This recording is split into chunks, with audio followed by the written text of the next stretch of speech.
sebagai seorang perempuan korban kekerasan seksual, pengancaman, dan penganiayaan.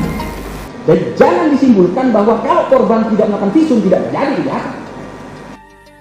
Tim kuasa hukum terdakwa Ferdi Sambo dan Putri Chandrawati menghadirkan saksi ahli pidana, Dr. Hukum Mahrus Ali, sebagai saksi yang meringankan untuk klien mereka, dalam sidang lanjutan pemeriksaan saksi, perkara pembunuhan berencana Brigadir Yosua Huta Barat.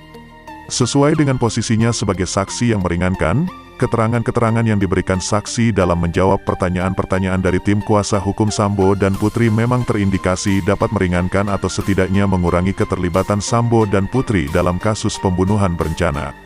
Seperti yang terjadi saat salah satu tim kuasa hukum Ferdi Sambo memberikan pertanyaan mengenai reaksi korban terhadap kekerasan seksual yang dialaminya, yang terkesan mengarahkan kesaksian ahli, dengan menyatakan bahwa motif kekerasan seksual terhadap Putri Chandrawati sudah terbukti di pengadilan, melalui saksi dan pengakuan terdakwa.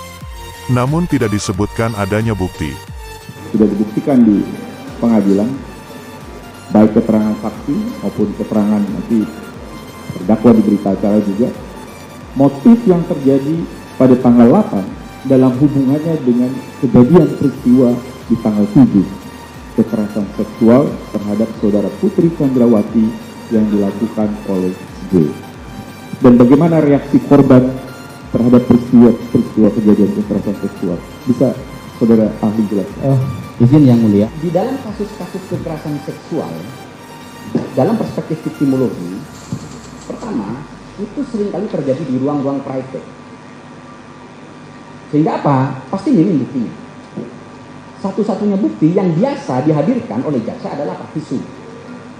Saya membaca banyak tulisan visum. Tetapi kalau visum tidak ada gimana? Nah, pertanyaan saya begini, visum tidak ada itu adalah terkait dengan tantangan yang lebih berat yang dihadapi jaksa untuk membuktikan, tapi dia tidak menghilangkan tidak adanya kejahatan. Dan jangan disimpulkan bahwa kalau korban tidak melakukan visum tidak terjadi kejahatan. Kenapa? Karena gini yang mulia, dalam perspektif victimologi, korban kekerasan seksual itu tidak semuanya punya keberanian untuk melapor, tapi tidak menyatakan bahwa kejahatan tidak terjadi. Kenapa? Karena banyak sekali alat bukti yang bisa dihadirkan. Apa? Psikologi bisa menjelaskan itu. Apa contohnya? Orang yang diperkosa itu pasti mengalami trauma. Tidak ada itu orang setelah diperkosa dia tawa-tawa, tidak ada. Maka gimana kan membuktikan? Hadirkan ahli psikologi untuk menjelaskan itu.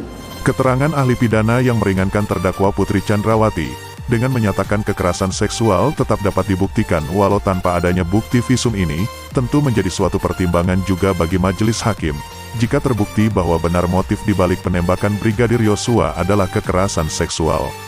Semoga kebenaran dalam kasus ini akan segera terungkap. Terima kasih telah menonton.